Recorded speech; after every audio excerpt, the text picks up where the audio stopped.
11:09 de la mañana, ya estamos con Julio Gamero. ¿Cómo está, Julio? ¿Qué tal? Buenos días. Bien, Julio ha sido fue viceministro del empleo entre el 2006 o 2007, perdón, 2004-2005, ¿no? Durante la gestión de Neves Mujica, el ministro Neves. Bueno, Julio, vamos a conversar. Tú eres un experto laboral, has estudiado mucho la seguridad social también. ¿Cuál es tu opinión respecto de esta medida que han tenido que retroceder el gobierno respecto a los aportes de las personas que giran recibos por honorarios? Claro, este tema yo lo veo dentro del panorama que significa la preocupación o la prioridad que tienen los gobiernos respecto a la extensión de la protección social, de la cobertura de los riesgos sociales, ¿no? Y en ese sentido es cierto, ¿no? El sector independiente, no solo en el Perú, ¿no? Sino en la mayoría de los países, es un sector que es poco proclive a incorporarse a la seguridad social, sobre todo al marco previsional. En ese sentido, la medida que se dio acá fue una medida que realmente incluso no tomó en cuenta las particularidades del segmento al cual se quería llegar con ese servicio de incorporarlos a la previsión social, y los resultados han sido los que se han visto, ¿no? Es decir, el gobierno ha tenido que dar medio paso atrás, ¿no? Porque en realidad la norma no se ha derogado. Ha entrado en vacatio legis. Claro, se ha suspendido, sí. Pero los aportes que les han descontado, que les retuvieron a los trabajadores, no se les va a devolver, ¿no? En teoría eso, en el esquema actual, eso se les retribuirá o irá a su fondo hasta que tengan los 65 años o más de 50 y puedan anticiparse a una jubilación, ¿no? Mira, yo creo que hay un tema de fondo también, ¿no? Que es importante, yo creo, remarcar, y es que el gobierno recurre a este tipo de medidas para ocultar otro problema, ¿no? Que ni sus políticas ni este modelo económico promueven el empleo decente, el trabajo en planilla, con derechos sociales, ¿no? Claro.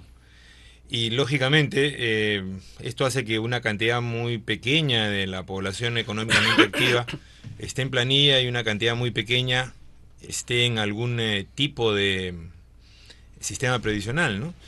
Y yo creo que es un punto más de fracaso del modelo, ¿no? No sé qué piensas tú al respecto. No, Pero, Julio, vamos a volver con tu respuesta respecto de esto y también lo que sigue en tema de seguridad social después de la pausa.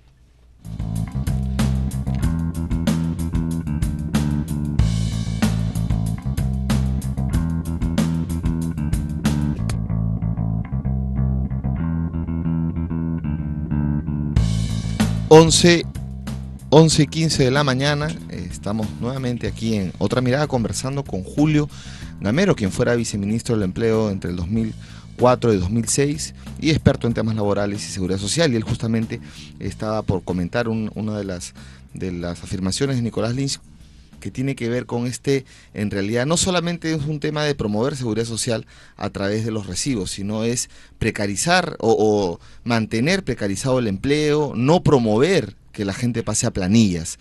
Entonces, ¿esto es una burrada nomás o también es una pillada lo que se quiso hacer con el descuento de las pensiones a través de los recibos por honorario, Julio?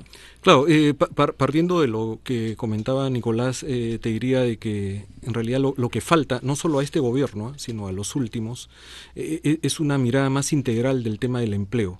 Así como tienen mucha iniciativa en el tema de promoción de inversiones de capital, sin embargo en el tema de promover la calidad del empleo, ahí hay un déficit, dejando de reconocer que el capital y el trabajo son dos elementos de la misma ecuación. Para tener buena calidad en las inversiones tenemos que tener buena calidad del empleo. Y la buena calidad del empleo no solo significa tener trabajadores calificados, sino también que esos trabajos estén con los estándares mínimos que señala la OIT, ¿no? Como es contrato, como es una jornada laboral no mayor a 48 horas a la semana, que tengan un seguro social y que estén aportando a un sistema de pensiones. Entonces, ahí hay un tema de fondo que tiene que ver con el paradigma que todavía nos domina, ¿no? Y que no incorpora el tema del empleo, el tema de la calidad del empleo, como uno de los pilares para tener un crecimiento económico sostenible y desarrollo. En ese sentido, realmente las medidas vinculadas con buscar incorporar a los independientes a las pensiones, en realidad, si tú les preguntas a los independientes cuál es su prioridad, salud o pensiones, te van a decir salud. Obvio, porque claro, eso es un costo directo. Así es, y es recurrente. Es recurrente, claro. ¿No? Y si le preguntas a un independiente que tiene ingresos variables, que de cada recibo le hagan un descuento, en realidad los vas a complicar, sobre todo cuando se enteran, básicamente la mayoría se ha enterado de esta norma el día que han tenido que emitir un recibo. Claro. ¿No? Es decir, ni siquiera tenían anticipado este tema. En muchos casos ha ocurrido así, entonces la desazón ha sido enorme, ¿no? Que te descuenten un 5 o 13% sobre un promedio de 1.500 soles, es unos 150 soles menos de ingreso disponible. Sí, entonces tu 10% de impuesto a la renta. Así es, ¿no? Entonces, adelanto de impuesto. Entonces ahí hay un tema clave, ¿no? Es decir, que me parece que además en términos de efecto no es el 4% como se ha dicho. Si uno analiza la encuesta de hogares, tú ves que distinguiendo trabajadores independientes calificados de no calificados, los calificados son aquellos que tienen estudios superiores y que están por la naturaleza de su trabajo independiente más articulados a organizaciones, a empresas, a instituciones formales. Ellos emiten recibo. Entonces ese es el segmento que puede ser asegurable, ¿no? Porque el gran contingente, ¿no?, de 4 millones de trabajadores independientes no calificados que tienen un ingreso promedio mensual cercano alrededor del salario mínimo de 750 soles, ahí el seguro de pensiones es un bien de lujo. Es decir, mientras no aumenten sus ingresos, va a haber un tema complicado de poder incorporar a esa que es, en todo caso, un conjunto de trabajadores que hay que buscar llegar con otro esquema. Con un esquema que, a mi modo de ver, tiene que pasar por una política de corte universal, ¿no? Esa era justamente mi pregunta, o sea, viendo un tema de alternativas, ¿no?, de propuestas, porque se entiende de todas maneras la importancia de que haya un aporte, de que haya una cultura, digamos, de previsión sobre cómo vas a vivir cuando ya seas adulto y tengas una vejez digna, etcétera. ¿Cuál es la alternativa, digamos, que podrías proponer o alguna idea para que no se sienta esto que beneficie, pero al mismo tiempo también incluya, ¿no?, a todos los trabajadores, más allá de la cifra reducida que tenemos de personas en digamos, en trabajo decente, etcétera, ¿no? Una cosita pequeña. En la propaganda de la derecha generalmente está la idea de que la seguridad social es un privilegio y no es un derecho, ¿no? Por lo tanto, aquel que recibe una pensión está recibiendo un privilegio y no está recibiendo un derecho. Acordémonos de la campaña ofensiva sobre la 2530, por ejemplo, y la manera como se cerró la 2530, absolutamente farsante, ¿no? O el hecho de que la 19990 la hayan congelado en 857 soles, ¿no? Me parece. También otra concepción de que no es un derecho sino un privilegio, ¿no? Entonces, yo creo que es bien importante lo que tú señalabas, o sea, esquemas de carácter universal. Pero ¿cómo podría ser esto en el caso de la gran masa de trabajadores? Exacto. ¿Supone nada más su aporte? ¿Supone un aporte del Estado a partir de los impuestos generales? ¿Cómo es? Claro, ahí yo distinguiría la población, ¿no?, objetivo, por así decirlo, de una propuesta de esta naturaleza. Aquellos independientes, vamos a decirlo, independientes formales, ¿no?, que emiten recibos. En el caso de ellos, incluso habría que plantearles opciones, ¿no? Es decir, ¿cuánto aspiras a tener de pensión, ¿no? Hoy día, por cada 100.000 soles que uno tiene en su fondo de pensiones, tiene a un rendimiento del 6%, uno tiene una pensión mensual de 500 soles, ¿no?, por cada 100.000 soles. Eso significa que para tener una pensión de salario mínimo tienes que tener más o menos un aporte de unos 130.000, 140.000 soles en tu fondo de pensiones. ¿Cuánto es hoy día lo que tienen en promedio los trabajadores que aportan a su fondo de pensiones? Entonces, ese tema es central y es un tema vinculado al ingreso regular que obtienen los trabajadores. En el caso de los trabajadores independientes no calificados, que son la gran mayoría, que están en el autoempleo, ya sea en la ciudad o en el campo, el pequeño productor, en realidad ahí hay que distinguir cómo poder incorporarlos en un esquema que, a mi modo de ver, siendo universal, debería basarse en el pilar de la seguridad social, es decir, contributivo, es decir, en el cual hayan aportes de las tres partes, ¿no? En el caso de pequeños productores hay un esquema que se ha utilizado para el tema de recuperación de créditos, que es usualmente el pequeño productor le vende a un tercero, ¿no? Para que procese, para que comercialice o a veces al mismo Estado. Entonces ahí, por ejemplo, podría haber un esquema de aporte que además, si vemos en el caso del régimen laboral agrario, ¿no? La tasa que todas las empresas pagan es 9%, pero en el caso del régimen laboral agrario, las empresas grandes pagan solo 6%. No, 4%. ¿No? Entonces, ahí ¿quién está subsidiando eso? ¿No? Pero te hago un punto aquí, Julio. Digamos, para la gran mayoría de trabajadores, la realidad de este país todavía atrasado y pobre y muy desigual es que con el aporte no alcanza. Con el aporte de los trabajadores más el aporte de los empresarios, ¿no?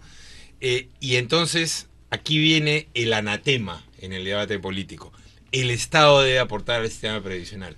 ¿Qué nos dicen la derecha? ¿Qué nos dicen los últimos gobiernos, los gobiernos de los últimos 20 años? No, ¿cómo se va a agarrar plata de los impuestos generales? Pero vamos a Estados Unidos, ¿no? Una vez, cuando yo era estudiante universitario en Nueva York, trabajé en una época para el sindicato de confecciones, la parte que sindicalizaba a los trabajadores latinos. Ahí ayudaba a la organización. Y entonces, conversando con los líderes del sindicato, yo les preguntaba, ¿cuánto hay en el Seguro Social de los Estados Unidos de fondo? ¿De fondo? Nunca ha habido $1. ¿Cómo? Desde los años 30 nunca ha habido $1. El presidente de los Estados Unidos todos los años le da un recibo al fondo del Seguro Social y lo que hay es una pila de recibos de todos los presidentes. Y asume el pago de la Seguridad Social de frente del dinero del Tesoro. Claro, como el Tesoro es enorme ahí, puede responder. Pero también hay el concepto que lo que falta lo pone el Tesoro de los impuestos generales. Entonces, ese tema hay que ponerlo sobre la mesa. Eso no es anatema, lo hacen todos los países desarrollados.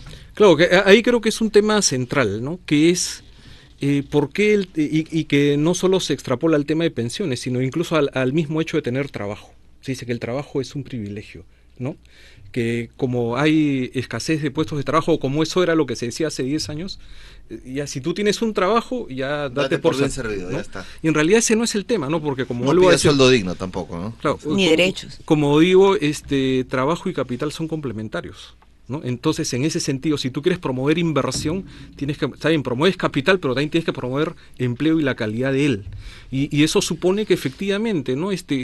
¿Por qué ex ante y por un tema más de fundamentalismo que de otra consideración, dices, no, el Estado no puede cubrirles a estos trabajadores de tener una pensión que les permita mínimamente cubrir determinadas necesidades? Me parece que ahí lo que está detrás es que necesitamos un cambio de chip, ¿no? En el sentido de que nuevamente el tema de políticas de corte universal tienen que estar presentes y que eso nos va a costar parte del presupuesto. Está bien que cueste parte del presupuesto, pero que pero que esté explícito, que se financie y que efectivamente nos acerque más a un concepto de ciudadano, ¿no? Que por pagar impuestos los ciudadanos recibimos determinados servicios del Estado y no un tema de privilegios o un tema solo vinculado a la planilla, ¿no? Julio, recuerdo mucho hace un par de años que estuvimos juntos en la Comisión de Transferencia del Sector Trabajo, con Quique Fernández Maldonado, con Jorge Bernedo, con Pablo Checa, Brindis Ochoa y alguien más, creo. Y revisábamos el programa de la Gran Transformación y pensábamos que iba a haber una reforma interesante en la supervisión del trabajo. Es decir, que este gobierno iba a tener una política muy estricta para vigilar que los empleadores respeten los derechos y entre ellos los aportes a la seguridad social, ¿no? Entonces, Desde ese punto hasta el día de hoy se le ha encargado al ministro Castilla hacerse cargo de la seguridad social. ¿Cómo evalúas en general la seguridad social? ¿Ha empeorado respecto de las anteriores políticas? ¿Se ha profundizado ese enfoque de privilegio? ¿Y qué institución, desde el punto de vista de institucionalidad, por dónde podemos encontrar una salida?